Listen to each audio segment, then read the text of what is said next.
नमस्कार, स्वागत है आपका दिल्ली बोल में। मैं हूं आपके साथ शालिनी। आइए बढ़ते हैं आज की बड़ी खबर की ओर। आपके साथ हैं एडवोकेट अरविंद मिश्रा जी। तो आइए हम बात करते हैं। सर, आपका स्वागत है। नमस्कार, स्वागत है मेरा आपका। सर, मैंने सुना है आपने एक आरोप लगाया था, जो केजरीवाल की सरकार थी उस पर आपने भ्रष्टाचार का आरोप लगाया था, उसके बारे में आप क्या कहना चाहेंगे? हाँ, बिल्कुल मैंने आरोप लगाया। एक्चुअल क्या रहा कि अभी सितंबर के पहले सप्ताह में जहांगीरपुरी के कई ब्लॉक, जिसमें ADE ब्लॉक है, GH ब्लॉक है, ये ब्लॉक पूरी तरह 3-3 फुट 4-4 फुट पानी में डूबे हुए थे। तो जो ये पानी में डूबे, इसके पीछे का जो मूल कारण था उसके बारे में मैंने आरोप लगाए थे कि ये जो आम आदमी पार्टी के जो 2 विधायक थे पहले, अभी भी एक वर्तमान विधायक है बुराड़ी के संजीव झा, और जो दूसरे पहले आम आदमी पार्टी के विधायक थे जो अभी वॉशिंग मशीन से धुल करके भाजपा में आ गए, पवन शर्मा, जो आदर्श नगर से विधायक थे, इन दोनों के ऊपर मैंने आरोप लगाया था कि इन दोनों के कारण जहांगीरपुरी के कई ब्लॉक पानी में डूब गए थे। सर, आपने ये जो आरोप लगाया है, किन सबूतों पे आपने लगाया? क्या आपके पास कोई गवाह है? हाँ, बिल्कुल।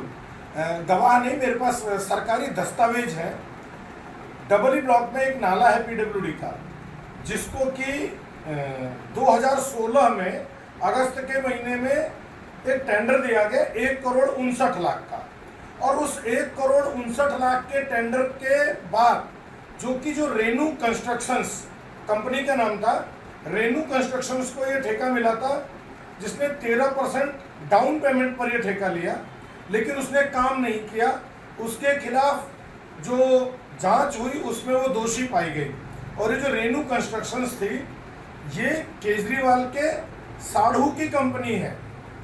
ये एक बड़ा विषय था।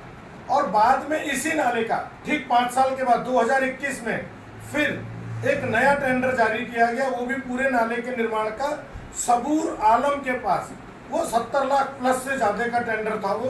तो इस प्रकार से 2 टेंडर तो डबली ब्लॉक को डुबाने के लिए संजीव झा के टेंडर में 2016 और 2021 2 टेंडर यहाँ पर अलॉट हुए थे। सर, आपके पास जब इतने पुख्ता सबूत है, तो ये आपने पहले आरोप क्यों नहीं लगाया? इस पे पहले एक्शन क्यों नहीं उठाया आपने? बिल्कुल ठीक प्रश्न है आपका।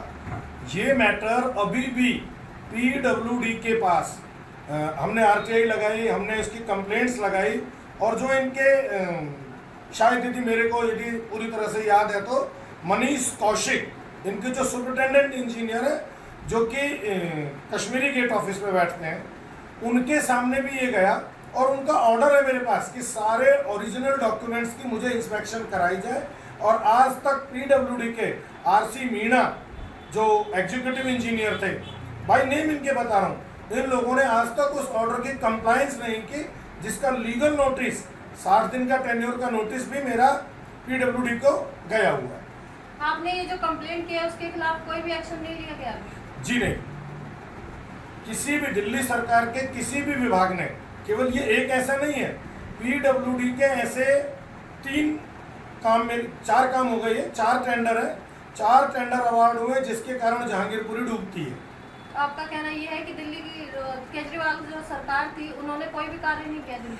नहीं, मैं अकेले केजरीवाल को नहीं, अभी 6 महीने से जो नई सरकार आई है, इस सरकार को भी हमने लिख के दे दिया, लेकिन प्रशासन में सरकार की कोई पकड़ है ही नहीं। वर्तमान सरकार की भी कोई एक्शन, कोई भी अधिकारी, कोई भी मंत्री नहीं ले रहा है, केवल लिप सर्विस चल रही है मीडिया के सामने। अभी दिल्ली की CM रेखा गुप्ता जी की सरकार चल रही है, उनके बारे में आप क्या कहना चाहेंगे? नहीं, अभी देखिए, सरकार बदली है तो सरकार का चेहरा अरविंद केजरीवाल से रेखा गुप्ता हो गई, बस इतना अंतर आया।